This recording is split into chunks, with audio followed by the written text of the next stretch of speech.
మత్తయి సువార్త మొదటి అధ్యాయము మొదటి 2 వచనాలు చదువుకుందాం.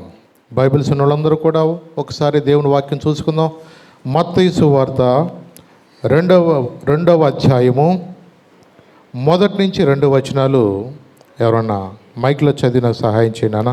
రాజైన హేరోదు దినముల యందు యూదయ దేశపు బెత్లెహేములో యేసు పుట్టిన పిమ్మట ఇదిగో తూర్పు దేశపు జ్ఞానులు యెరూషలేమునకు వచ్చి యూదుల రాజుగా పుట్టినవాడు ఎక్కడనున్నాడు, తూర్పు దిక్కున మేము ఆయన నక్షత్రము చూచి ఆయనను పూజింపవచ్చితమని చెప్పిరి. చాలు తల్లి. చూడండి, ఇక్కడ రాజైన హేరోదు దినముల యందు యూదయ దేశపు బెత్లెహేములో యేసు పుట్టిన పిమ్మట ఇదిగో తూర్పు దేశపు జ్ఞానులు యెరూషలేమునకు వచ్చి యూదుల రాజుగా పుట్టినవాడు ఎక్కడున్నాడు, తూర్పు దిక్కున మేము ఆయన నక్షత్రము చూచి ఆయనను పూజింపవచ్చితమని చెప్పిరి. ఇక్కడ తూర్పు దేశపు జ్ఞానులు వాళ్ళు యెరూషలేమునకు వచ్చినప్పుడు ఆ కాలంలో మరి హేరోదు అనే రాజు, ఆయన మహా హేరోదు. ఆ కాలంలో హేరోదులు అనేవాళ్ళు చాలామంది ఉన్నారు. ఇంచుమించు బైబిల్లో 7 హేరోదులు ఉన్నారు. కానీ ఆ కాలంలో యేసు ప్రభు పుట్టిన కాలంలో ఈ హేరోదుని మహా హేరోదు అనేవాళ్ళు. అలాగే ఈ హేరోదు దినములలో అప్పుడు తూర్పు దేశపు జ్ఞానులు ఎక్కడికి వచ్చారు? యెరూషలేమునకు వచ్చారంట. వచ్చి వాళ్ళు ఏం అడుగుతున్నారు? యూదుల రాజుగా పుట్టిన వాడు ఎక్కడున్నాడు, తూర్పు దిక్కున మేము ఆయన నక్షత్రమును చూచి. ఏ నక్షత్రము? ఎవరి నక్షత్రము? ఆయన నక్షత్రము. అంటే ఆయనకో నక్షత్రం, నీకో నక్షత్రం ఉంటుందా? కొన్నిసార్లు అనుకోవచ్చు. ఎందుకంటే మనకు కొంతమంది నీ నక్షత్ర బలం అంటారు, ఏదో కొంత నాకు అవన్నీ తెలియదు. కానీ రకరకాలుగా కొన్నిసార్లు నక్షత్రాలను బట్టి వాళ్ళు జాతకాలు చెప్పేవాళ్ళు కూడా కొన్ని చెప్తూ ఉంటారు. నువ్వు ఎప్పుడు పుట్టావు చెప్పు, నీ డేట్ చెప్పు, నీ యొక్క జాతకం నేను చెప్తాను. ఈ మధ్య కొంతమంది అంటున్నారు, మీకు ఆస్ట్రాలజీ మీద నమ్మకం లేని వాళ్ళు ఎవరన్నా ఉన్నారా అనగానే ఒక అమ్మాయి సార్ నాకు మళ్ళీ అంటుంది. అనగానే నీ డేట్ ఆఫ్ బర్త్ చెప్పమ్మా అనగానే ఆయన అంటున్నాడు, నీకు ఒక బ్రేకప్ అయ్యింది కదా అని. ఎలా అయింది? ఆ సంగతి దీనికి ఎలా తెలిసింది? అంటే నమ్మనోళ్ళు బ్రేకప్లు ఎన్ని ఉండట్లా, యవనస్తులు బ్రేకప్లు లేకుండా ఉండరయ్యా. అంటే చూడండి, కొన్నిసార్లు ఇలాంటి మనుషుల్లో ఏమనుకుంటున్నారంటే ఆస్ట్రాలజీ అంటే వాళ్ళు అనుకుంటారు, వాళ్ళకున్న జ్ఞానాన్ని బట్టి, వాళ్ళకున్న అనుభవాలను బట్టి ఏదైనా కొన్ని చెప్పొచ్చేమో. కానీ ఆ దినములలో వాళ్ళు ఆయన నక్షత్రాన్ని చూసి వచ్చారంట. ఎవరో? తూర్పు దేశపు జ్ఞానులు. ఆ తూర్పు దేశపు జ్ఞానులు వాళ్ళు వచ్చింది ఆయన నక్షత్రము. ఏ నక్షత్రం అంటది? ఆయన నక్షత్రము. అంటే ఆ జ్ఞానులు ఇంచుమించుగా సుమారు చరిత్ర ప్రకారం వాళ్ళు చెప్పేది ఏంటంటే 800 to 1000 కిలోమీటర్స్. ఇంకొక ఆయన 1500 కిలోమీటర్లు ఇంచుమించుగా ప్రయాణం చేశారంటూ ఉంటారు. అంటే చాలా దూరం నుంచి వాళ్ళు ఏం చేశారు? ప్రయాణించి వచ్చారు. ఎక్కడికి వచ్చారు? యెరూషలేముకు వచ్చారు. ఎక్కడికి వచ్చారు? యెరూషలేముకు వచ్చారు. ఆ యెరూషలేముకు రావడానికి వారు నడిపించింది ఎవరో? నక్షత్రము. ఏంటిదంటే నక్షత్రము. ఆ నక్షత్రము ఏం చేసిందంట? వారిని తూర్పు దేశము నుండి యెరూషలేము వరకు వారిని నడిపించింది. అంటే చరిత్ర ప్రకారము కొన్ని ప్రవక్తల యొక్క ప్రవచనాలు బట్టి, వాళ్ళకున్న మరి సమాచారాన్ని బట్టి యేసు ప్రభువారు లోకరక్షకుడుగా ఆయన పుడుతున్నాడు. ఆయన చూడటానికని ఆ తూర్పు దేశపు జ్ఞానులు వాళ్ళు ప్రయాణమై చాలా దూరం నుంచి వచ్చారు. మనకులాగా ఆ రోజుల్లో చాలా స్పీడ్గా వెళ్ళే ప్రయాణ సాధనాలు లేవు. సామాన్యంగా నేను అనుకునేది ఒంటెల మీదే వాళ్ళు ప్రయాణం చేసి వచ్చి ఉంటారు అనుకుంటా. ఆ కాలంలో మరి అలాంటి ఎడారి ప్రాంతంలో కూడా ప్రయాణం చేయాలంటే ఎడారి ఓడ అంటారు కదా, ఏమంటారు దాన్ని? ఎడారి ఓడ అంటారు కదా. అలాగే దాని మీద ఎంత లగేజ్ చేసుకున్నా, ఒక అవసరమైతే 4 రోజుల దాకా మంచిళ్ళు తాగపోయినా ఆ ఒంటె నడుచుకుంటూ అలాగే ప్రయాణం చేస్తూ వస్తూ ఉంటాయి. అలాగూ వాళ్ళు కూడా ప్రయాణమై ఇచ్చారు. మరి కొంతమంది చరిత్రకారులు వాళ్ళు చెప్పేది ఏంటంటే 3 జ్ఞానులు కాబట్టి ఆ జ్ఞానుల పేర్లు జాస్పర్ అని ఒకడో, మేల్కయ్యర్ ఒకడో, బెల్తెజర్ అని చెప్తూ ఉంటారు. ఇలాగూ ఆ 3 జ్ఞానులు వాళ్ళు కూడా ఏంటంటే వాళ్ళు ఆయన నక్షత్రాన్ని చూసుకుంటూ బయలుదేరారు. ఆయన నక్షత్రం అంటే ఒకవేళ నక్షత్రం భూమి మీదకి వచ్చేస్తుందంటారా? నక్షత్రం మనం చూడాలంటే ఎంత దూరంలో ఉంటాయి చెప్పండి?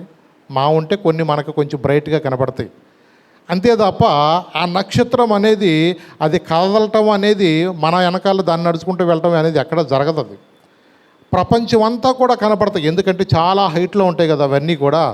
మరి సూర్యుడు, చంద్రుడు వీటిని మించి చాలా హైటు. ఆకాశానికి ఎవరైనా గనక ఎంత దూరం ఉందని చెప్పిన వాళ్ళు ఎవరు ఉన్నారా? అంటే బ్లూగా ఉంది కదండి, పైన ఏమన్నా సీలింగ్ వేసి ఉందా, పైన ఏమన్నా అనుకోవచ్చేమో. మనకులాగా సీలింగ్లు ఏం లేవు ఆకాశానికి. ఆకాశము ఎంత దూరం వెళ్ళినా ఇక అంత దూరం కూడా అది ఉంటానే ఉంటుంది. కాబట్టి ఆ లైటింగ్ని బట్టి మనకు అది పగలు బ్లూ షేడ్లో కనపడుతూ ఉంటుంది, మధ్యాహ్నం ఏమో కొంచెం ఎండలాగా వేరే అనిపిస్తూ ఉంటుంది, రాత్రుళ్ళేమో చీకటిగా ఉండి కొంచెం నక్షత్రాలు, ఆ చంద్రుడు ఇలాంటి కొంచెం వెలిగించేటట్టుగా మనకు ఉంటుంది. కాబట్టి సమస్తం కూడా పైన ఎలా ఉంది, ఎంత దూరం వెళ్ళినా ఆ శూన్యంలోనే ఎన్నో నక్షత్రాలు అనేవి చాలా కోట్ల కొలది ఉన్నాయి. పూర్వం అనుకునేవాళ్ళంట నక్షత్రాలు కనబడేవాటి బట్టి ఇంచుమించు 3000 ఉన్నాయి అనుకున్నారంట.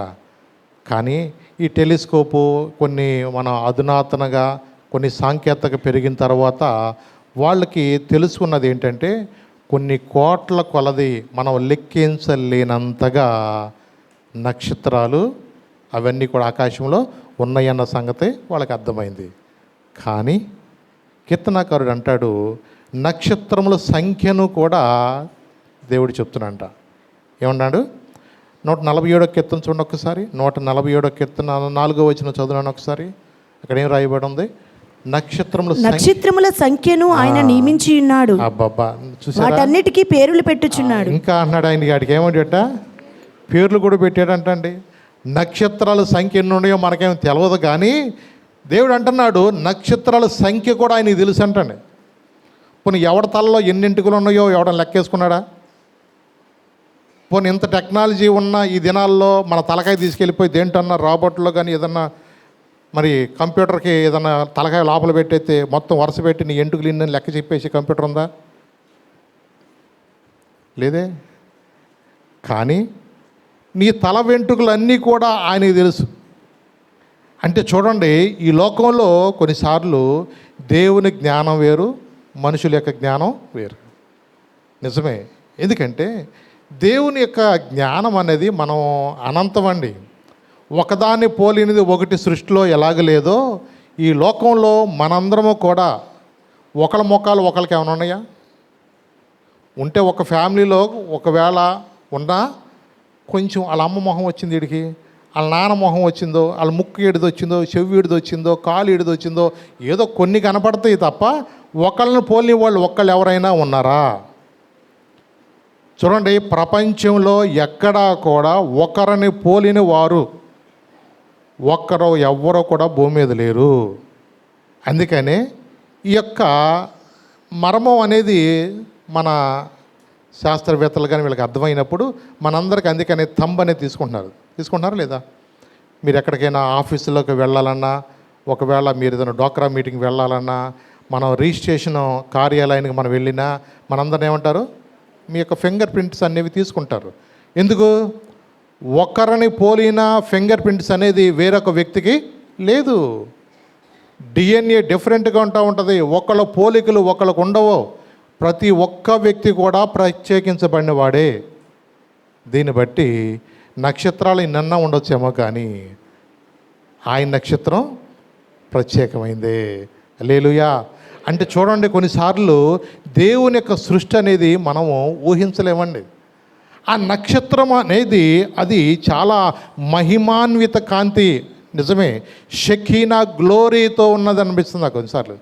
ఆ కాంతి అనేది ఎలా ఉంటుందంటే, నా ఎగ్జాంపుల్ చెప్పాలంటే, మనం ఇశ్రాయేల్ని పూర్వం మేఘస్తంభము అగ్నిస్తంభం ఎలా నడిపించింది? ఏం నడిపించింది వాళ్ళని? మేఘస్తంభము అగ్నిస్తంభం అని ఎలా నడిపించిందో ఆయన నక్షత్రము కూడా యేసు ప్రభు జన్మించిన స్థలం వరకు కూడా ఆ మహిమాన్విత కాంతి అనేది ఏం చేసిందంటే అది ఒక మార్గదర్శక కాంతిలాగా యేసు ప్రభు వారు ఎక్కడ పుట్టారో అక్కడ వరకు కూడా జ్ఞానులను ఏం చేసింది?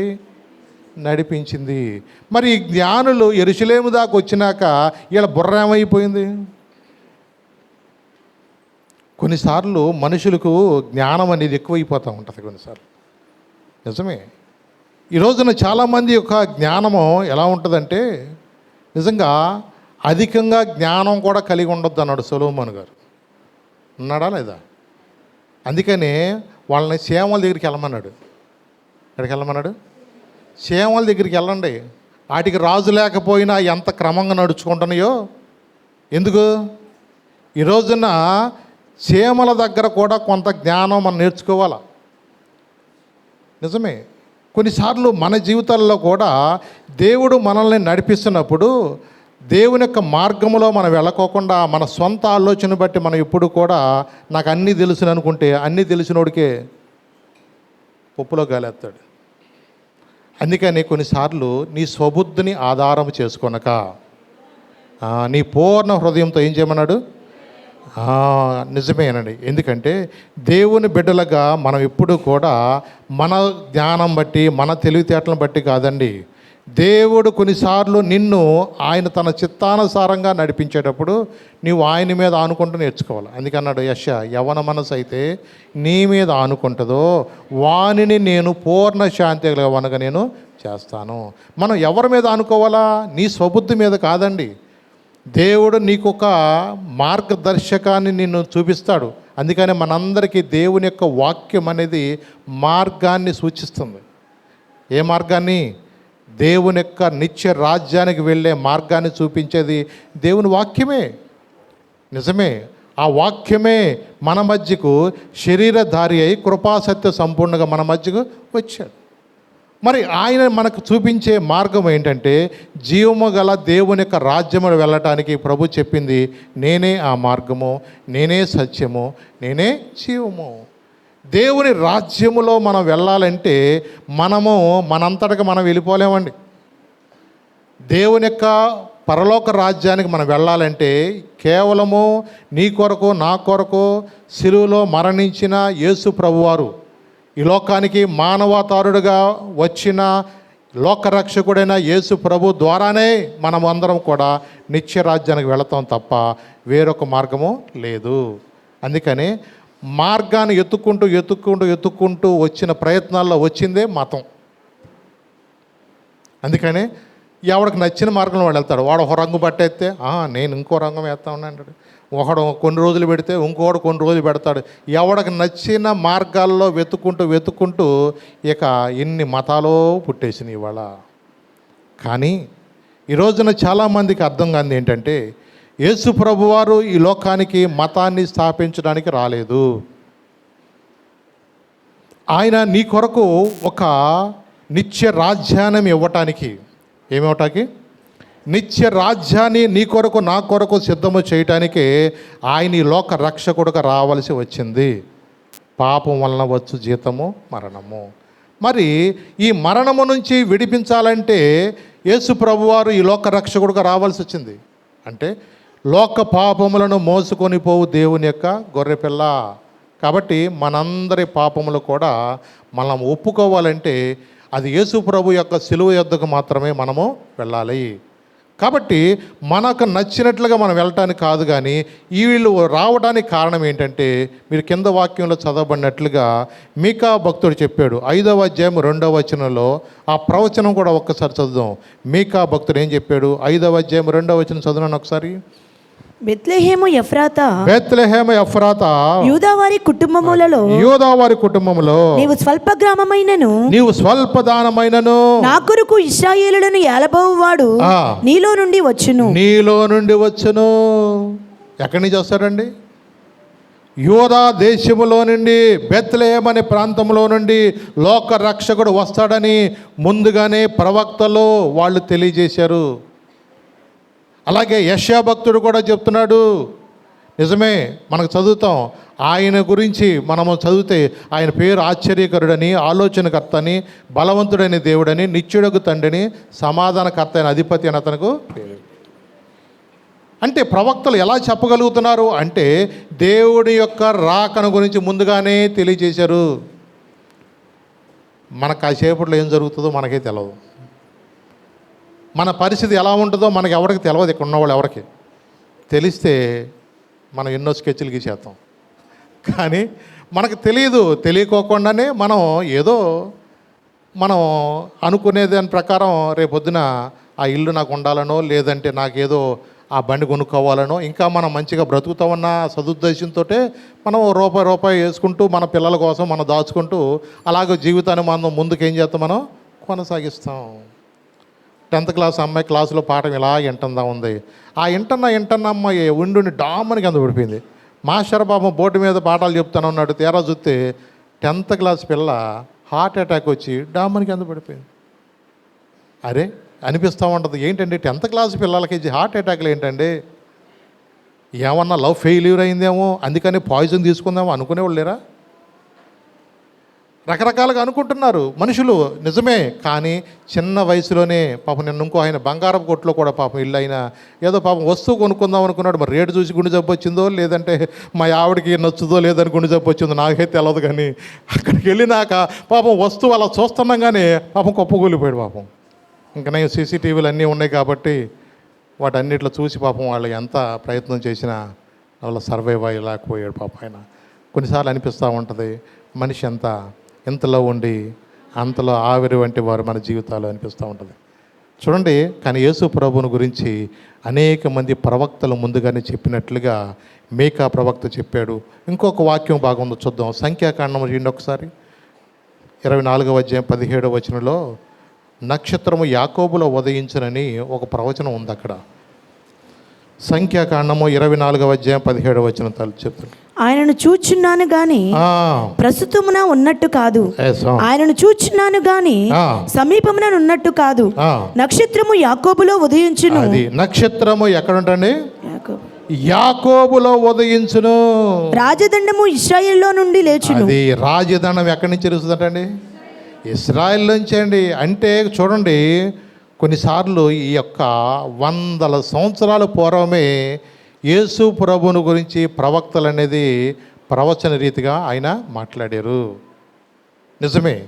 చూడండి, ఎందుకంటే మనము ఈ రోజున మనం ఏంటంటే ఇంటి మీద మనం ఏదో స్టార్ పెట్టేసుకుంటాం, లేదంటే కొన్నిసార్లు మా వీధికి మీరు కొన్నిసార్లు గుంటూరు జిల్లాకి వెళితే పెద్ద పెద్ద స్టార్స్ పెడతారు వాళ్ళు. చాలా పెద్ద పెద్ద స్టార్స్ పెట్టేసి వీధికి పెద్ద మా సందుకి ఎంత పెద్ద స్టార్ పెట్టాను చూడు, మీ సందులో ఎంత పెద్ద స్టార్ పెట్టాను చూడండి. ఇలాగూ వాళ్ళు చక్కగా దారి పొడవున ప్రతి ఒక్క వీధిలో కూడా వాళ్ళు ఏం చేస్తారంటే పెద్ద పెద్ద స్టార్స్ పెడతారు. ఇంకా కొంతమంది మా గుడి దగ్గర ఎంత పెద్ద స్టార్ పెట్టాము అని కొంతమంది చర్చిల మీద స్టార్ పెడుతూ ఉంటారు.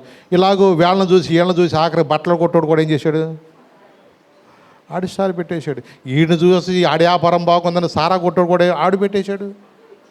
అరే, స్టార్ అంటే మనం అనుకునేది ఏంటి? క్రైస్తవులు పెడతారు, క్రైస్తవ వీధుల్లో పెడతారు, క్రైస్తవ మందిరాలు పెడతారు. కానీ ఈ స్టార్లు ఎక్కడికి వెళ్ళిపోయినాయి ఆఖరికి? ఎందుకంటే ఆకర్షించడానికి క్రిస్మస్ తాత ఫోటోలు చక్కగా బట్టల కొట్ల ముందు ఉంటున్నాయి. వాళ్ళు వెళ్ళంగానే క్రిస్మస్ తాత వేషం వేసేసుకుని పిల్లలు రాగానే వాళ్ళకి తెలుసుగా క్రైస్తవులు ఎవరో వాళ్ళకి అర్థమైపోతాడు. ఆడు జేబులోంచి 4 చాక్లెట్లు తెచ్చుకుని రాగానే పిల్ల తిరిగి ఇచ్చేస్తే వాళ్ళు ఎంతో హ్యాపీ ఫీల్ అయిపోతున్నాం. కొన్నిసార్లు ఇదంటా చూడండి, పకట వేషగాళ్ళు అంటా చూడండి. ఆ టైపులోనే రకరకాలుగా ఏ ఎండగా గొడుగన్నట్టుగా ఏ టైంగా ఆ టైం వేషాలని వేస్తూ వ్యాపారాలు కూడా కొనసాగిస్తూ ఉన్నారు. నిజమేనండి. ఈ రోజున చాలామంది కూడా క్రైస్తవులుగా అంటే క్రీస్తును ఆరాధించటం అంటే వాళ్ళ ఉద్దేశం ఏంటంటే ఆ రోజున మంచి బిర్యానీలు వండుకోవాలా, మా ఇంటికి మంచి రంగులు వేసుకోవాలా, ఇలాగూ కొత్త బట్టలు కుట్టించుకోవాలా. కొన్నిసార్లు మనసులో అనిపిస్తూ ఉంటుంది, ఈ పండగ కన్నా బ్యాంకులో ఉన్న గొలుసు మెల్ల వస్తే బాగుండు అనుకుంటుంది. అది అంత తొందరగా వచ్చి పడతాకి ఏమన్నా అల్లమా ఎల్లుల్లిపాయలా అంత తొందరగా రావటానికి మనసులో అనుకోవచ్చు. ఈ సంవత్సరం పండగ కన్నా కొంచెం నేను ఏదైనా కొంచెం ధరించుకోవచ్చు అని అనుకోవచ్చేమో. చూడండి, కొన్నిసార్లు మనసులో ఎన్నో ఉండొచ్చేమో. కానీ ఒకటి దేవుడు చూసేది ఏంటంటే హృదయములో క్రీస్తు జన్మించాడా లేదా. ఎక్కడ జన్మించాలా? నీ హృదయములో క్రీస్తు జన్మించినప్పుడు దేవుడిచ్చే సంతోషము, దేవుడిచ్చే ఆనందము.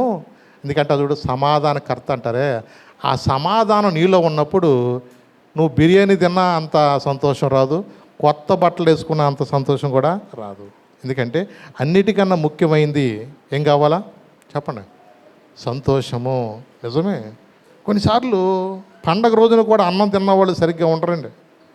ఎందుకంటే ఏదో ఉంటుంది గబుక్కుని వచ్చి నువ్వు అసలుకి నాకు ఆ రోజున అది కొనలేదు, ఇది కొనలేదు, ఇది ఏదో చిన్న చిన్న పిల్లలు అలిగినట్టుగా కొన్నిసార్లు కుటుంబాలు ఏమవుతుందంటే చిన్న చిన్న దానికి మనస్పర్ధలు తెచ్చుకుని కుటుంబాల రోజున పండగ రోజున కూడా అన్నం తినకోకుండా ఒకళ్ళు అటు తిరిగి ఒకళ్ళు ఇటు తిరిగి ఇలాంటి కొన్ని పరిస్థితులు ఉంటాయి. అలా ఉండటానికి కాదండి. యేసు ప్రభువారు ఏమున్నా లేకపోయినా ఆయన నీకు సంతోషాన్ని ఇవ్వటానికి వచ్చాడండి, నీకు సమాధానం ఇవ్వటానికి వచ్చాడండి. ఇంకా కొంతమంది ఉంటారు, క్రిస్మస్ పండగ రాగానే ఆ వీధిలో మున్సిపాలిటీ వాళ్ళు చేంజ్ చేస్తారు తెలుసా, గబగబా సున్నాలు వేసేస్తారు. ఎందుకంటే ఈ బజార్లో చాలామంది క్రైస్తవులు ఉన్నారు అని వాళ్ళకి మధ్యాహ్నం పూట, ఎందుకంటే వీళ్ళు అన్నాలు చర్చికి వెళ్ళి వచ్చేసి అన్నాలు తిన్నాగానే 3-4 బ్యాచ్లకు వచ్చేస్తారు. మరి పల్లెటూరులో అలా వస్తారో తెలియదు, కానీ మాకు టౌన్లో అయితే క్రైస్తవులు ఉన్న ఏరియాల్లో చక్కగా ఆ నోబుల్ కాలనీ కానీ ఏదైనా ఆనందపేట కానీ ఇంకా అన్ని చోట్ల వాళ్ళకి తెలుసు కదా మున్సిపాలిటీ వాళ్ళకి, ఒక్కొక్కళ్ళు నెమ్మదిగా అమ్మ మేము ఊడిసేవాళ్ళం అమ్మ, మా టీం ఎంతమంది మళ్ళీ లెక్క చెప్తారు వాళ్ళు వచ్చి. అలాగే గ్యాస్ ఓడి వస్తాడు, మళ్ళీ ఆడొస్తాడు, కరెంట్ ఓడి వస్తూ ఉంటాడు. ఎందుకంటే వాళ్ళకి దసరాకి మా ఊళ్ళో క్రైస్తవులు ఎవరు కదా, అందుకని పండగ రోజున క్రైస్తవులు మాకు ఎంత కొంత ఇస్తారన్న ఉద్దేశంతో వాళ్ళు వచ్చి దేనికి అంటే పండగ సంతోషంలో మాకు ఏదైనా ఇస్తారేమో. నిజమే, వాళ్ళు అనుకోవచ్చు ఇది క్రైస్తవులకి సంతోషం అనుకుంటున్నారు, కానీ దేవుని వాక్యం ఏం చెప్తుందంటే ప్రజలందరికీ కలగబోవు మహా సంతోషకరమైన సువర్తమానము. అంటే ప్రజలందరికీ కలగబోవును సంతోషం అన్న సంగతి వాడికి అర్థం కాక వాడేమనుకుంటాంటే వాళ్ళు 200 ఇస్తే 300 ఇస్తే అది మనం అందరం పంచుకుందాంలే, ఇంత మిగిలిన ఇవ్వాలని సంతోషిస్తాడు తప్ప ప్రజలందరికీ కలగబోవు సంతోషం అన్న సంగతి వాళ్ళకి పాపం తెలియదు. నిజమే, ఈ రోజున మనం 10 సంవత్సరాల నుంచి 20 సంవత్సరాలకి మందిరానికి వస్తున్నాం, కానీ కొన్నిసార్లు నిన్ను చూసిన వాళ్ళు అరే ఈ అన్నలాగా నేను ఉండాలరా, ఈ అక్కలాగా నేను ఉండాలరా అని చెప్పేసి మందిరానికి వచ్చిన వాళ్ళు ఎవరన్నా ఉన్నారా? అలా గనక మనం ఉంటే మనము ఆయన నక్షత్రం అవుతాము. నిన్ను చూసి, నీ ప్రవర్తన చూసి, నీ మాట తీరు చూసి, నీ బిహేవియర్ చూసి మేము ఎప్పటి నుంచో పుట్టు క్రైస్తవులమే అని చెప్పుకుంటూ ప్రార్థనకు వస్తున్న మన జీవితాలను బట్టి ఎవరైనా అరే ఉంటే ఈ అన్నలాగా ఉండాలరా అని ఎవరైనా గనక ప్రార్థనకి ఆకర్షించబడితే మనం డెఫినెట్గా ఆయనను చూపించే నక్షత్రము. అవునండి. ఒకసారి నాకు ఒక అన్న చెప్పారు ఏంటంటే వాళ్ళిద్దరూ సామాన్యంగా హాస్టల్లో చదువుకునేవాళ్ళు పూర్వం కదా, ఇద్దరు హాస్టల్లో చేర్పించారు. వాళ్ళు హాస్టల్లో చేర్పించేటప్పుడు వాళ్ళిద్దరూ హాస్టల్లో చదువుకున్నారు. దానిలో ఒక వ్యక్తి ఏమో ఇంచుమించు దగ్గరగా ఏదో ఒక మందిరం ఉంటే ఆ మందిరానికి ప్రార్థనకి వెళుతున్నాడు, ఇంకొక వ్యక్తి ఏమో మామూలుగా సరదాగా తిరుగుతూ ఉన్నాడు. అలాగే 1 సంవత్సరం అయిపోయింది, 2 సంవత్సరాలు చక్కగా చదువుకున్న తర్వాత ఆ వ్యక్తి వేసవకాలం సెలవులకి వచ్చినప్పుడు సామాన్యంగా వేసవకాలం చిన్నపిల్లలు ఏవో ఎక్కువగా వాళ్ళ ఉద్దేశం ఏంటంటే ముంచుకాయలకు వెళ్దామనేవాళ్ళు. ఇప్పుడు ఎవడు వెళ్తలేదేమో తక్కువ ఏమో, కానీ సీతమ్మకాయలు తిరుగుతూ ఉండేవాళ్ళు మా చిన్నప్పుడు చూస్తే. ఇలాగో కొన్నిసార్లు ముంజికాయలకనో రకరకాలుగా మామిడికాయల కోసమనో ఇలాగూ తిరుగుతూ ఉండేవాళ్ళు. కానీ ఆ కుర్రాడు ప్రార్థనకి వెళ్ళే కుర్రాడంట వచ్చిన తర్వాత ఈ తాడి చెట్లు అమ్మడు కానీ సీతమ్మకాయలు అమ్మడు తిరగటం కానీ లేకోకుండా చేలో ఒక దూరంగా చెట్టు కాడికి వెళ్ళి అక్కడ వాక్యం చదువుకుంటూ ప్రార్థన చేసుకుంటూ సెలవులంతా కూడా అలాగే గడుపుతున్నాడంట. ఈ ఊళ్ళో ఫ్రెండ్షిప్గా ఇదివరకు ఉన్నప్పుడు తెలుసు కదా, ఎందుకంటే అంతకుముందు ఆ కుర్రాడు నోరు తెరిస్తే అంత ఇంగ్లీషే మాట్లాడాడు అంటే అర్థమైపోయిందిలే మీకు. అలాంటి లాంగ్వేజ్ మాట్లాడిన వ్యక్తి ఇప్పుడు ఎలా ఉన్నాడు? ఎప్పుడు వాక్యం చదువుకుంటున్నాడంట, మోకరించి ప్రార్థన చేసుకుంటున్నాడంట, సాప వేసుకెళ్ళిపోయి వాటర్ బాటిల్ తీసుకెళ్ళి ఒక మూల కూర్చొని తను ఎక్కువగా దేవునితో గడపటం ఎన్ని చూసినప్పుడు ఆయనకు ఒక ఆలోచన వచ్చిందంట. ఏంట్రా ఈడు అంతకుముందు పిచ్చబూతులు తిట్టేవాడు, ఈడు నోరు తెరిస్తేనే అట్లాంటి మాటలు వచ్చాయి, అలాంటి వాడు ఇప్పుడు ఎక్కువగా మాట్లాడలేదు. మనమందరమేమో ఆ బొమ్మల దగ్గర ఎగురుతున్నాము, డీజేలు వెనకాల తిరుగుతున్నాము, వీడేమో అసలు రావట్లేదు వీడు. ఇంకా పైగా వీడు ఎప్పుడు చూసినా ఇదివరకు మనకన్నా ముందు టపాకాయలు బాగా కలిసేవాడు, అట్లాంటి వాడు టపాకాయలు కలుతా కూడా వీడు రావట్లేదు అసలు వీడు. ఇలాంటి వ్యక్తి ఎలాగూ మారాడు? అతనికి ఒక ఆలోచన వచ్చింది ఏంటంటే ఏ దేవుడు మార్చాడో నాకు తెలదు, కానీ ఈడిని మార్చిన దేవుడు మాత్రం నిజమైన దేవుడు. ఎందుకంటే ఈడి సంగతి నాకు బాగా తెలుసు. ఎలాగ ఉండగలుగుతున్నాడు, ఇంతగా పరిశుద్ధంగా, ఇంత నీతిగా జాగ్రత్తగా మాట్లాడుతున్నాడు, ప్రార్థన చేసుకుంటున్నాడు. ఆయన ఆలోచన వచ్చి అడిగాడంట, నిన్ను మార్చిన దేవుడు ఎవరు అబ్బాయి? నువ్వే చర్చికి వెళ్తున్నావు చెప్పు, నేను అక్కడికి వెళ్తాను. నీ ఏ దైవజనుడితో నువ్వు వెళ్ళి మాట్లాడేవో చెప్పు నాకు, నేను కూడా వస్తానని చెప్పి సెలవులు అవ్వటమే అతనితో పాటుగా అతను వెళ్ళి ఆ దైవజనుడు కలిసి నిజంగా ఆ కుర్రోడులో చూసిన మార్పును బట్టి, ఇప్పుడు దీన్ని బట్టి మనకు అర్థమైంది ఏంటంటే, ప్రభువుకి దగ్గరగా వెళ్ళిన వ్యక్తి ఈయన రక్షణ మార్గం నడిపించడానికి ఒక నక్షత్రంగా ఆయన ఉన్నాడు అక్కడ. అంటే యేసు ప్రభు దగ్గరగా నడిపించడానికి ఆయన నక్షత్రంగా ఈయన ముందున్నాడు. ఆ దినమందు జ్ఞానులను ఎలాగైతే యేసు ప్రభు దగ్గరకు నడిపించిన నక్షత్రం లాగానే యేసు ప్రభు దగ్గరికి, దేవుని మందిరానికి అతని యొక్క ప్రవర్తన బట్టి ఈ వ్యక్తి కూడా ఏం చేశాడు, దేవుని మందిరానికి రావటానికి అతడు దేవుడు ద్వారం అనేది తెరిచాడు. అంటే ఒక వ్యక్తిలో వచ్చిన మార్పును బట్టే, మన ఇంటి పైన స్టార్ ఉన్నంత మాత్రాన్ని ఎవడు రక్షణ పొందడు. నీవు ఆయన నక్షత్రం వలె నువ్వు ఒక నిజంగా అనేక మందికి ఒక మాదిరికరంగా ఉన్నప్పుడే నిన్ను చూసి అనేక మంది మారుతారు. అవునండి. యేసయ్య నీతో జీవించగానే నా బ్రతుకుగా మారేనులే. యేసయ్య నీతో జీవించగానే నా బ్రతుకుగా మారేనులే. నాట్యమాడేను నా అంతరంగము, ఇది రక్షణానంద భాగ్యమే. నాట్యమాడేను నా అంతరంగము, ఇది రక్షణానంద భాగ్యమే.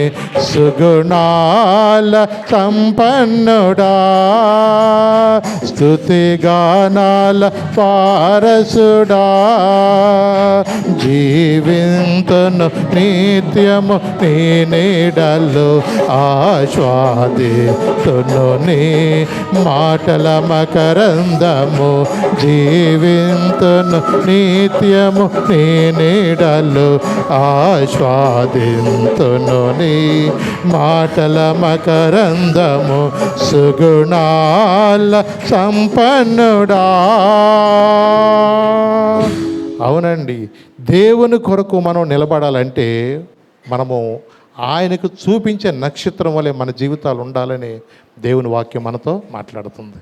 అవును, ఎందుకంటే అనేక మంది చరిత్రను బట్టి చూస్తే ఒకసారి అబ్రహాముని ఆ ప్రాంతంలో వాళ్ళు అంటున్నారు, అయ్యా నీవు మా మధ్య అన్యుల మధ్యలో మహారాజులుగా ఉండవు అంటున్నారు. అవునండి, మీరు ఒకసారి ఆదికాండం చూడండి. ఆదికాండము 23వ అధ్యాయము 5-6 వచనాలు మీరు చదివితే, తన భార్య శారమ్మ గారు చనిపోయినప్పుడు అక్కడ స్థలం కోసం వెళ్ళి అడుగుతాడు. అక్కడ ఆదికాండము 23వ అధ్యాయము 5-6 వచనాలు చదువు. హేతు కుమారులు అయ్యా మా మాట వినుము, మా మాట వినుము. నీవు మా మధ్యను మహారాజువై ఉన్నావు, నీవు మా మధ్యను మహారాజువై ఉన్నావు. మా శ్మశాన భూమిలో అతి శ్రేష్టమైన దాని యందు మృతి పొందిన నీ భార్యను పాతిపెట్టుము. నీవు మృతి పొందిన నీ భార్యను పాతిపెట్టునట్లు మాలో తన శ్మశాన భూమి ఇయ్యనొల్లని వాడు ఎవడనూ లేడని అబ్రహాముకు ఉత్తరం ఇచ్చెను. అయ్యా నువ్వు ఎలా ఉన్నావు? హేతుకుమారులు అన్నారు, మా మధ్య మహారాజులాగా బతికావయ్యా నువ్వు. అది సాక్ష్యం. పొరుగురోడు దేవుడు చెప్పిన మాటను బట్టి వచ్చాడు. మరి తన భార్య చనిపోయింది, నిండు వృద్ధాప్యంలో తన భార్య శారమ్మ గారు చనిపోయారు. ఆ స్థలంలో మరి సామాన్యంగా అద్దెకున్న వాళ్ళు చాలా ఇబ్బంది పడతారు. ఏదైనా ఇంట్లో వాళ్ళు ఎవరైనా చనిపోతే ఇంట్లో వాళ్ళు ఊరుకోరు అని చెప్పేసి హాస్పిటల్ నుంచే మళ్ళీ వాళ్ళ పుట్టిన ఊరు కానీ వాళ్ళ స్వజనుల మధ్యలోకి వాళ్ళు తీసుకెళ్ళిపోతూ ఉంటారు. ఎందుకంటే సామాన్యంగా మళ్ళీ అద్దెకున్న మా ఇంట్లో పెడితే మళ్ళీ ఇంకొకరు రారు అన్నట్లుగా కొంత ఇబ్బంది ఉంటుంది. అలాగే ఈయన మరి వేరే ప్రాంతం నుంచి వచ్చిన వ్యక్తి కదా, అబ్రహాము ఎప్పుడైతే మరి ఆ ప్రాంతంలో వెళ్ళినప్పుడు తన భార్య చనిపోయినప్పుడు అప్పుడు 127 సంవత్సరాలు అంట. ఎన్ని సంవత్సరాలు శారా బ్రతికినది? మొదట కొంచెం చదివితే మీకు అర్థం అవుతుంది నాన్న. ఒకసారి చదువు, 1-2 వచనాలు. శారా జీవించిన కాలము అనగా శారా బ్రతికిన ఏండ్లు 127. ఎన్ని సంవత్సరాలు? 127. మంచి దీర్ఘాయుష్య కదా. మరి ఆడవాళ్ళు ఆ కాలంలో 127 సంవత్సరాలు బ్రతికింది. మంచి దీర్ఘాయుష దేవుడు ఇచ్చాడు. మరి నిండు వృద్ధాప్యంలో తల్లి చనిపోయిన తరప్పుడు ఆయన హేతుకుమారుల దగ్గరికి వెళ్ళి, అయ్యా మీ మధ్య నేను పరదేశిగా ఉన్నాను, పరవాసిగా ఉన్నాను, మరి మృతి పొందిన నా భార్య మరి నా కన్నులు ఎదురకుండా ఆమెను పాతి పెట్టడానికి మీ తావున నాకు ఒక శ్మశాన భూమిని నాకు కొంచెం ఇవ్వండి అంటే నిజంగా మరి శ్మశాన భూమిని అక్కడ ఇచ్చినట్లుగా, అలాగే దానిలో ఒక శ్రేష్టమైన దాని యందు ఈయన అడుగుతాడు. అక్కడ వెళ్ళినప్పుడు పలానా స్థలంలో ఎఫ్రోను పొలము చివర, అక్కడ 8-9 వచనంలో చూడండి, అక్కడ 9వ వచనంలో, సోహారు కుమారుడైన ఎఫ్రోను తన పొలము చివరను తనకు కలిగిన మక్బేలా గుహమును నాకిచ్చినట్లు నా పక్షమును అతనితో మనవి చేయండి. మీ మధ్యను శ్మశాన భూమిగా ఉండుటకు నిండు వేలకు అతడు దాన్ని నీకు స్వాస్థ్యముగా ఇవ్వాలని వారితో చెప్పాను. అంటే ఊరికినే తీసుకుంటాం ఆయనకి ఇష్టం లేదు. ఆ కాలంలో దాని యొక్క వెల కట్టారు. ఆ వెలని ప్రకారము ఎంత వెండి అయితే అంత తూచి దాన్ని ఇచ్చేసాడు. అంటే చూడండి, అబ్రహాము అప్పటికి అన్నారు, నీకు ఇది పెద్ద లెక్కేం కాదయ్యా, ఏదేమైనా ఊరికినే మళ్ళా తీసుకుంటే నాకు బాగోదయ్యా అని చెప్పి అది వెల ప్రకారము దానికి ఏం చేశాడు, ఆయన చెల్లించేశాడు. అంటే చూడండి, అతను ఎలాంటి సాక్ష్యం కలిగి ఉన్నాడు అన్యుల మధ్యలో. నువ్వు మా మధ్య మహారాజులాగా బ్రతికేవయ్యా అన్నాడు. ఎట్లా బ్రతికారంట అంటే కింగ్లాగా బ్రతికావని ఇంకో భాషలో మనం చెప్పాలంటే. నిజమే. కొన్నిసార్లు అనుకోవచ్చు కదా, ఆడిది బతుకు ఒక బతికేనా అంటారు కదా సామాన్యంగా సరిగ్గా బతకపోతే. కానీ అబ్రహాం ఎట్ట బతికాడంట, మా మధ్య కింగ్లాగా బతికేవయ్యా నువ్వు అన్నాడు. నిజమేనండి, ఇది మంచి సాక్ష్యం కాదా? నిజమే. మన జీవితాల్లో కూడా బ్రతికేమంటే బ్రతికేం కాదు, కానీ మన బ్రతుకును బట్టి కూడా ఒక సాక్ష్యం అనేది మనము కలిగి ఉండాలి. నిజమే. ఇస్సాకును గురించి కూడా ఏం సాక్ష్యం పొందాడు అంటే, ఆయన కూడా అన్యుల మధ్యలో ఉన్నప్పుడు ఆయన గురించి అన్నారు, అయ్యా నువ్వు మాకంటే బలవంతుడువు. ఏమన్నారు? నువ్వు మాకంటే బలవంతుడు అయ్యా. నిజమేనండి, గొప్ప సాక్ష్యాన్ని కలిగి ఉన్నారండి. దావీదుని గురించి వాళ్ళేం సాక్ష్యం ఇచ్చారంటే, ఆకీషరాజు అన్నాడు, అయ్యా నీవు మా మధ్య దేవదూతగా ఉన్నావయ్యా. అంటే చూడండి, ఒక వ్యక్తి సాక్ష్యం అనేది గొప్పది. బ్రతికేమంటే బ్రతికేమని కాదు, కానీ ఎన్నాళ్ళు బ్రతికేమని కాదు, కానీ నీ జీవితంలో నువ్వు ఎలాంటి సాక్ష్యం కలిగి ఉన్నావు. నిజమే. ఇప్పుడు అలెగ్జాండర్ ద గ్రేట్ అంటారు చూసారా, గ్రీక్ వీరుడు అని. ఆయన కూడా ప్రపంచాన్ని జయించిన వ్యక్తే కదా. ఆయన పెద్ద ఎక్కువ కాలం ఏం బ్రతకలా, తక్కువ కాలం బ్రతికినా సరే ఆయన ప్రపంచాన్ని జయించిన గ్రీక్ వీరుడుగా ఆయన గురించి చెప్తూ ఉంటారు. అలాగే కొన్నిసార్లు మన జీవితాల్లో కూడా చీకట్లో మనం జీవిస్తూ కూడా ఇలాగో అలవాటుగా మనకు పండగ, కొత్త బట్టలు, పిండి వంటలు, ఇంటికి రంగులు, ఇంకేదో రకరకాలు చేస్తే నీ హృదయంలో సంతోషం లేకుండా ఎన్ని కొత్త బట్టలు వేసుకున్నా, ఎంత అలంకరించుకున్నా, ఎన్ని అడావుడు నువ్వు చేసినా ఆ పండగ దండగే. లోపల ఏముండాలి మొదట చెప్పండి. మనసులో సంతోషం లేకోకుండా ఎన్ని క్రిస్మస్లు వస్తే ఏంటండి. కొంతమంది చక్కగా డెకరేట్ చేసుకుంటారు, ఇల్లంతా బాగా డెకరేట్ చేసుకుంటారు, ఎంతో డెకరేషన్ చేసుకుంటారు, కానీ ఇంట్లో సమాధానం లేకోకుండా. డిఎల్ మూడి గారు అన్నారు, ఆయన ఇంట్లోనేమో వారంట,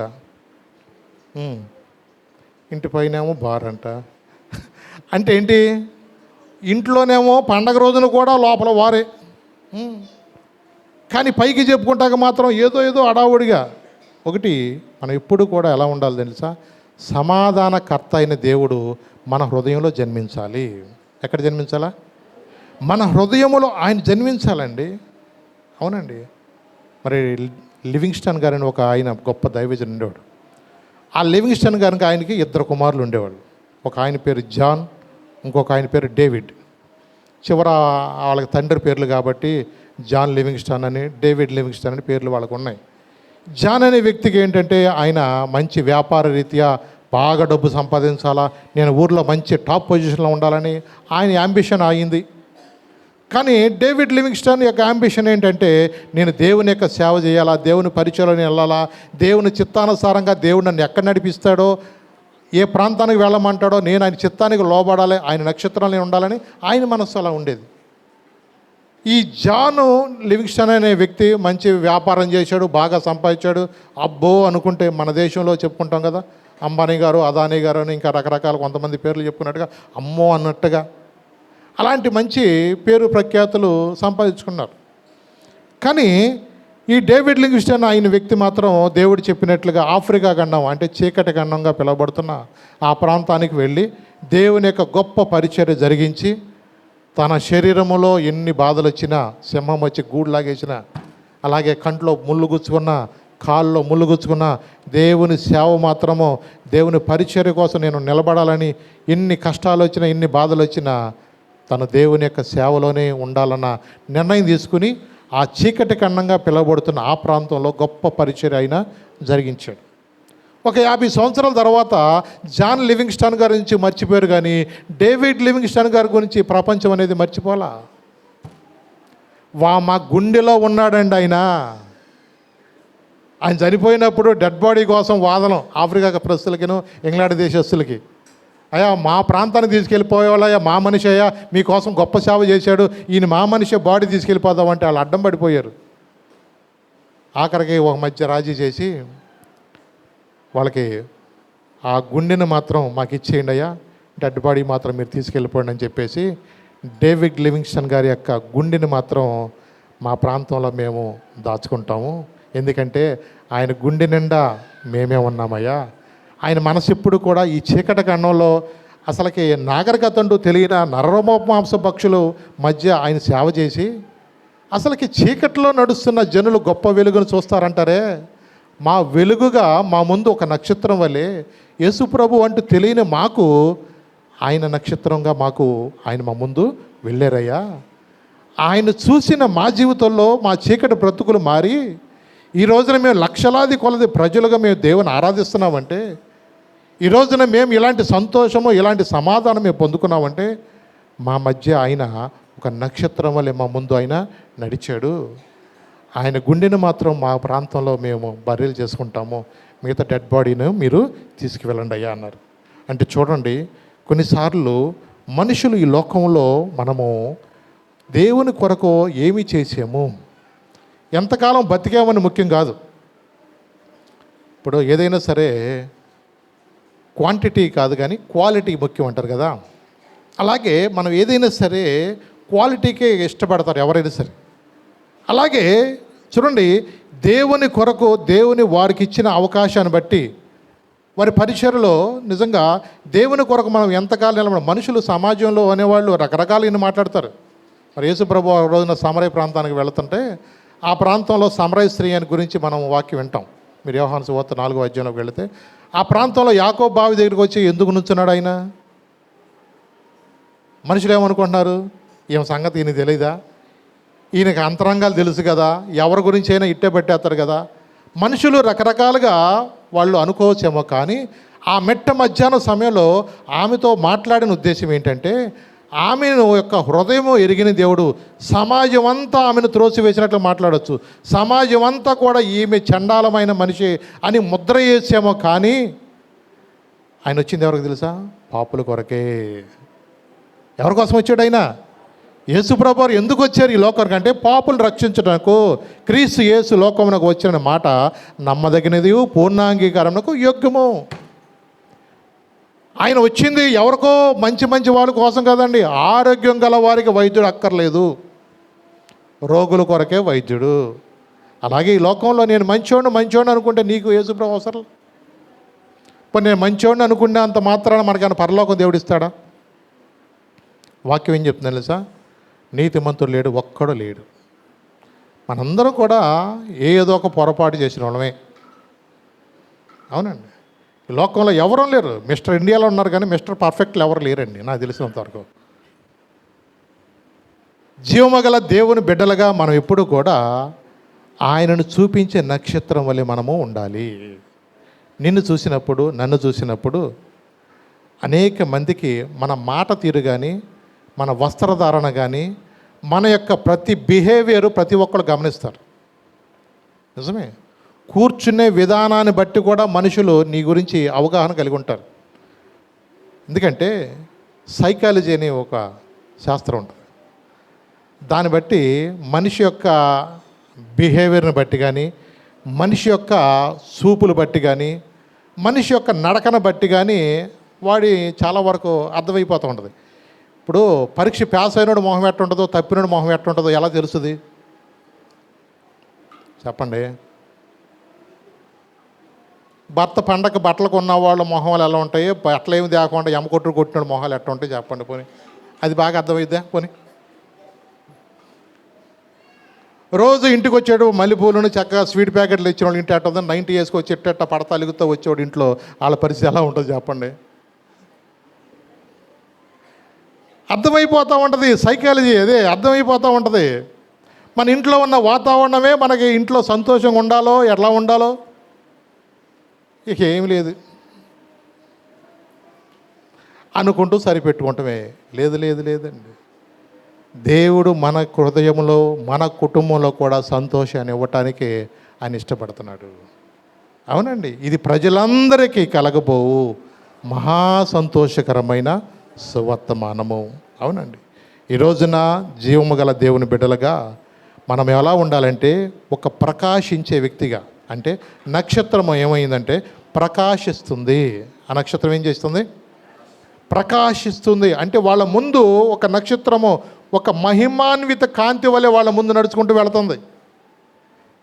ఆ కాంతి మీరు ప్రకటన గ్రంథం చూడండి ఒకసారి, 21వ అధ్యాయం 23వ వచనం చదివినాను ఒకసారి.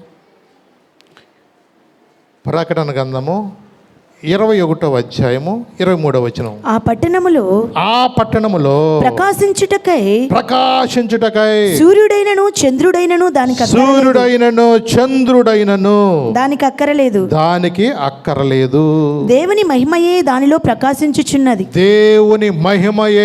ప్రకాశించుచున్నది. గొర్రె పిల్లయే దానికి దీపము. అది గొర్రె పిల్లయే. ఇప్పుడు పరలోకంలో సూర్యుడు ఉంటాడు అనుకున్నారా? మరి వాళ్ళకి లైటింగ్ ఎలా అనుకున్నారు? ఈ ప్రకాశమానమైన వెలుగుగా గొర్రెపిల్ల వెలుగే. అందుకని దేవుడు లోకమునకు వెలుగై ఉన్నాడు. ఉందా లేదా? ప్రభువే చెప్పారు, నేను లోకమునకు వెలుగు అన్నారు. ఆ వెలుగే ఈరోజున నిన్ను నన్ను వెలిగించేది. మీరు ఎవరి సాక్ష్యాలు అన్నా వాళ్ళు చెప్పేది ఏంటంటే గొప్ప వెలుగు నన్ను దర్శించింది అంటారు. ఆ గొప్ప వెలుగులో నేను ఒక స్వరం విన్నాను అని సాక్ష్యం చెప్తారు. మన ఎగ్జాంపుల్గా సౌలు తీసుకున్నా, సాల్ సుందర్ సింగ్ గారికి తీసుకున్నా, మీరు చాలామంది యొక్క సాక్ష్యాలు మీరు ఎవరి దగ్గర విన్నా ఆ సాక్ష్యాల్లో మీరు వినేది ఏంటంటే ఆ గొప్ప వెలుగు.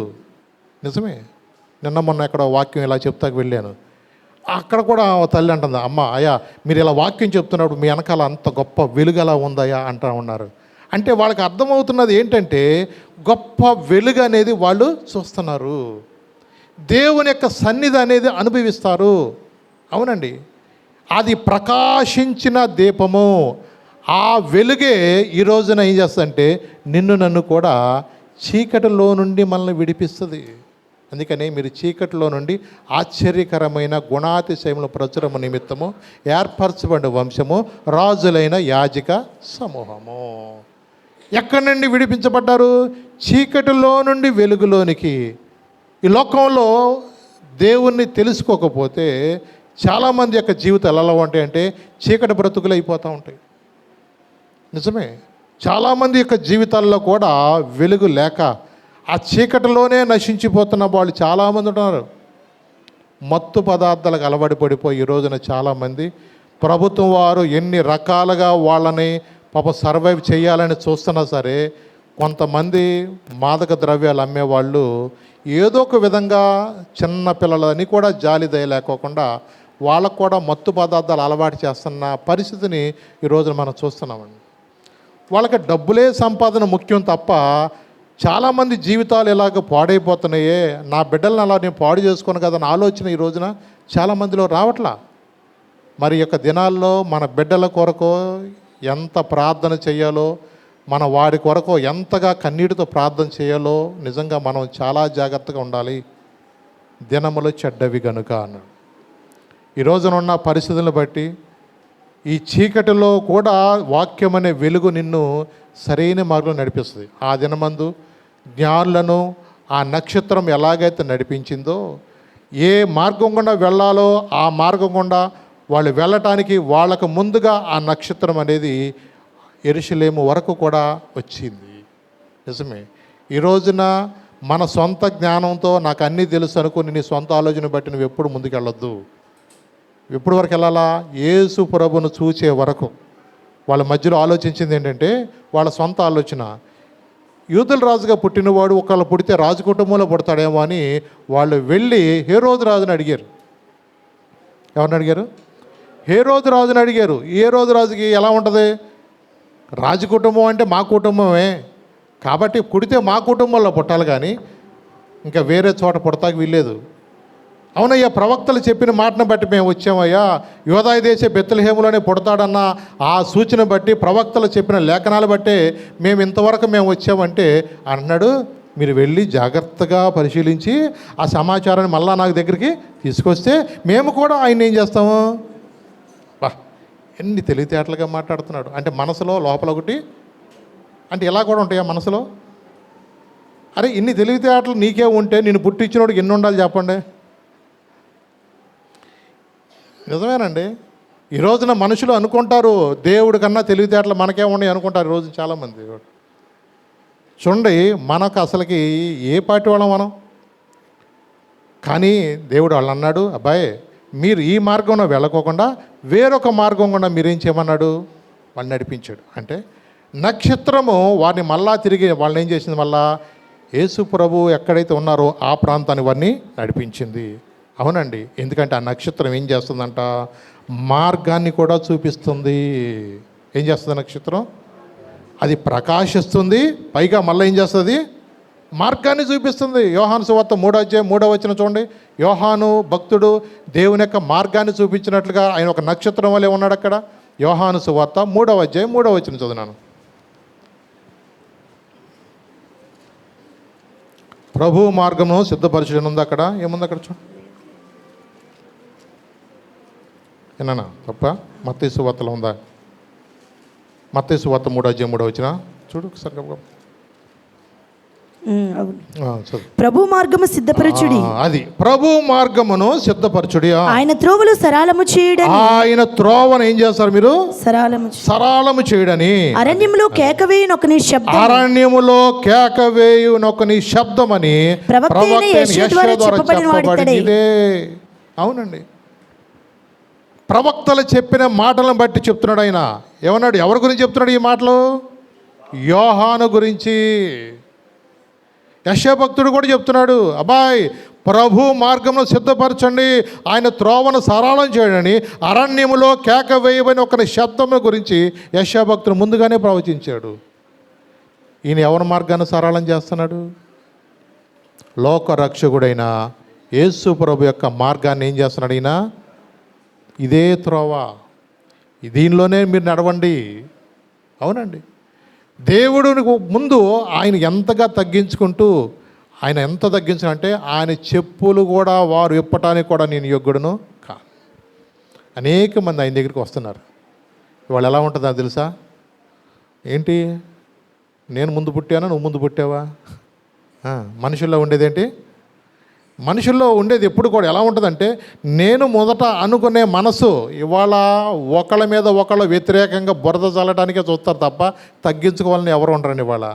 కానీ వాక్యం ఏం చెప్తుంది? తన్ను తాను తగ్గించుకునేవాడు హెచ్చింపబడతానని. యోహాను భక్తుడు బాప్తీసం ఇవ్వడానికి కూడా ఆలోచిస్తే, లేదులే యోహాను ఇప్పటికిలా కానీ అన్నాడు. మళ్ళా మరి అంతకుముందు యోహాను కానీ యాకోబు కానీ వీళ్ళందరూ కూడా యోహాను గారి దగ్గర శిష్యులే. యేసు ప్రభు దగ్గరికి వచ్చినప్పుడు సామాన్యంగా మనకి ఎలా ఉంటుంది తెలుసా? ఏంటి మా సంఘం వాళ్ళని మీరు ఎట్లా లాగుతారు అంటారు. అలా చెప్పండి. అసలుకి నిజమే, రకరకాలుగా మనుషులు అనుకుంటూ ఉంటారు. ఎందుకంటే ఇలాంటి పరిస్థితుల్లో ఈ రోజున మనం చూస్తున్నాం కాబట్టి చెప్తాను. ఆయనలో నిజంగా ఎంత తగ్గింపు అండి అంటే, దేవుడు నిజంగా ఆయన్ని ప్రేమించాడు యోహాను. ఆయన తిండి మీద మనసు లేదు, బట్టల మీద మనసు లేదు, ఏమీ లేదండి. ఒకటే దేవుని మార్గాన్ని ఏం చేస్తాడు ఆయన అంటే, యేసు ప్రభువుకు ముందుగా ఆయన ఏం చేశాడు, ఒక నక్షత్రం వల్ల ఆయన కూడా ఉన్నాడు.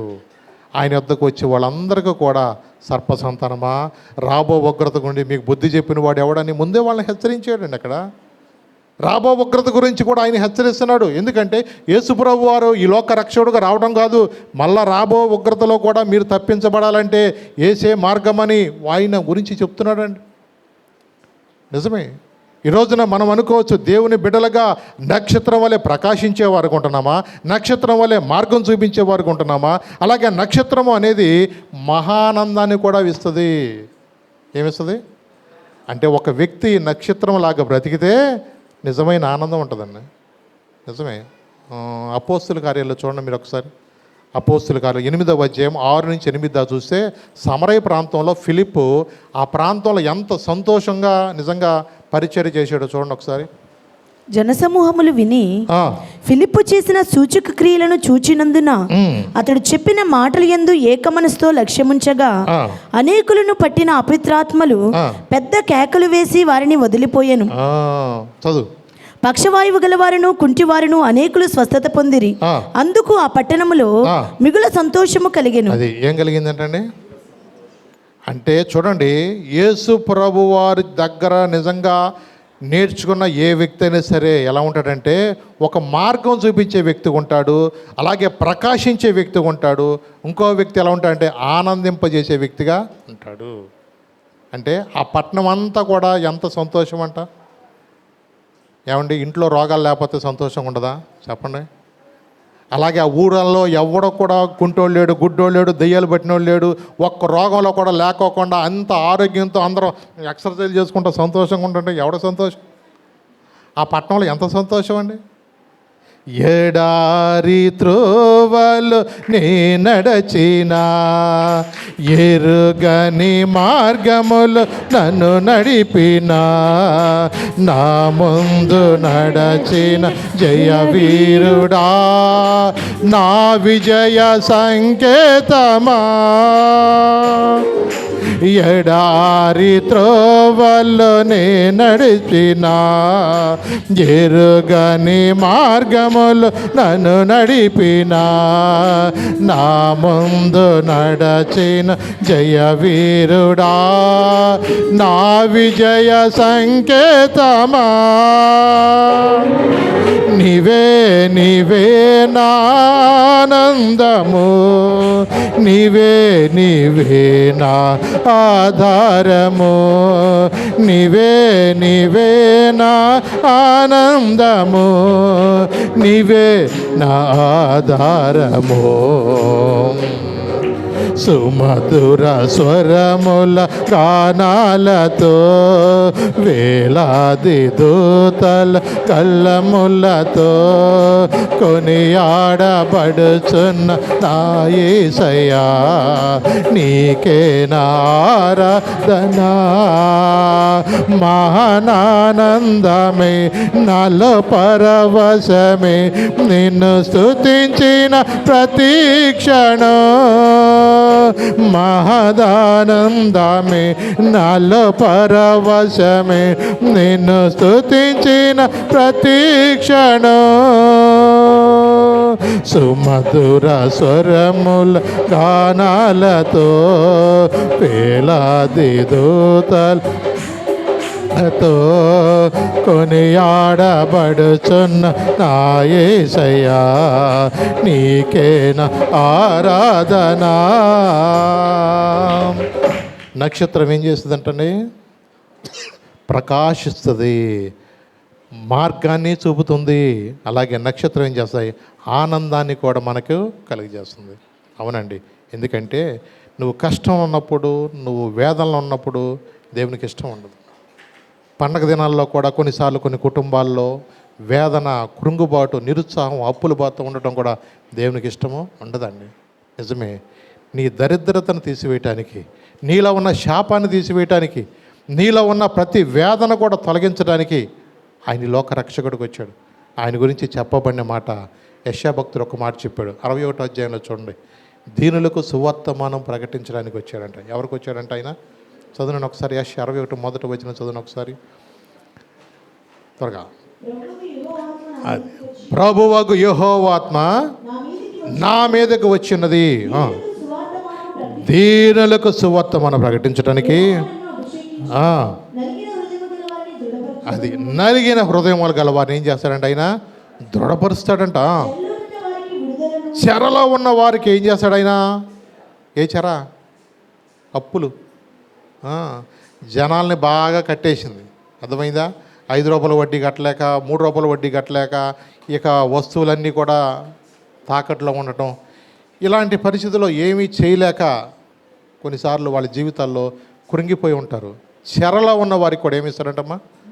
విడుదల.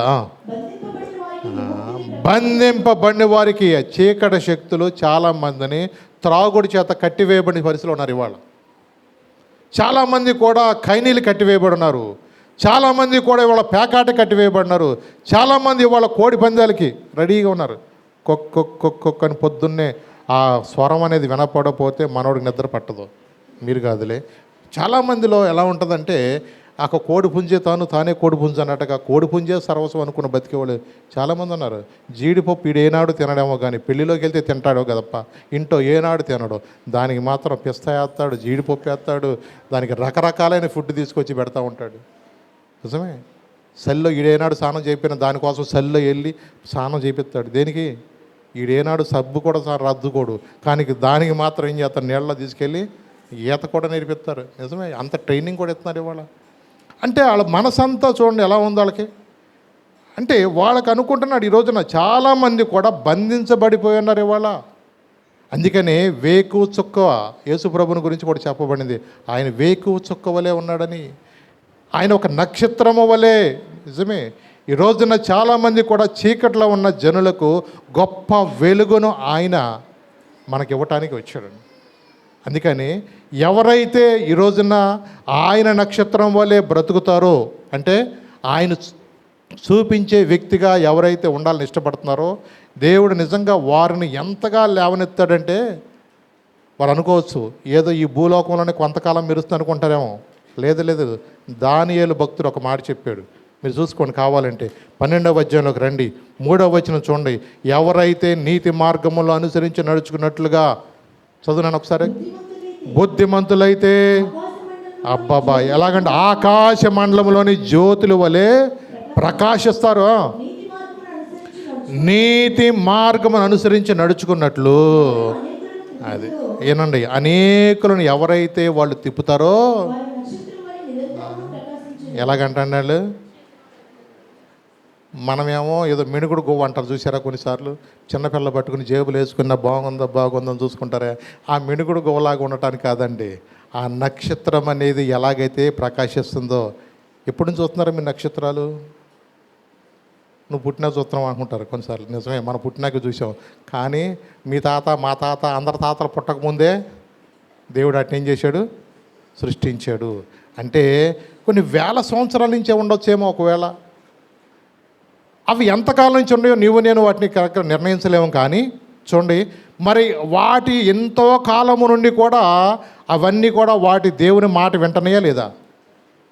చెప్పండి. అవన్నీ కూడా పేర్లు పెట్టినట్టుగా దేవుడు ఎవరికి ఎక్కడ ఉండాలో, ఏ మూల ఉండాలో మీకు అన్నీ కనపడతా ఉంటాయా?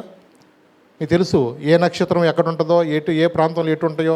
ఇవన్నీ కూడా మీకు కొంత అవగాహన ఉంటుంది. మనందరికీ ఆకాశం పై అంక చూస్తే కనుక కింద అంత చూస్తే కనపడవు, కానీ ఎప్పుడన్నా పై అంక చూస్తే అవి కనపడతా ఉంటాయి. అవి ఇప్పటి నుంచి ఉన్నాయి కాదు, చాలా కాలం నుంచి కూడా దేవుని మాట వింటూ దేవుని యొక్క క్రమంలో ఉన్నాయి. అందుకని ఆకాశం ఆలకించు, భూమి చెవియగ్గు, నేను పిల్లల్ని పెంచి పెద్దవారిగా చేశాను, కానీ వారు నా మీద ఇవాళ దేవుడు మాకేం చేశాడండి అంటున్నారు.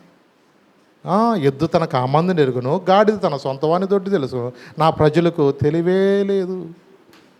ఈ రోజున దేవుని బిడ్డలుగా మనం ఉండవలసిన రీతిగా ఆయన చూపించే నక్షత్రం వలె ఉండాలి. అదే వాక్యం చెప్తుంది, ఆయన నక్షత్రం వలె. అందుకని పౌలు గారు పూర్వ హింసకుడు, దూషకుడు, హానికారుడుగా ఉన్నాడు.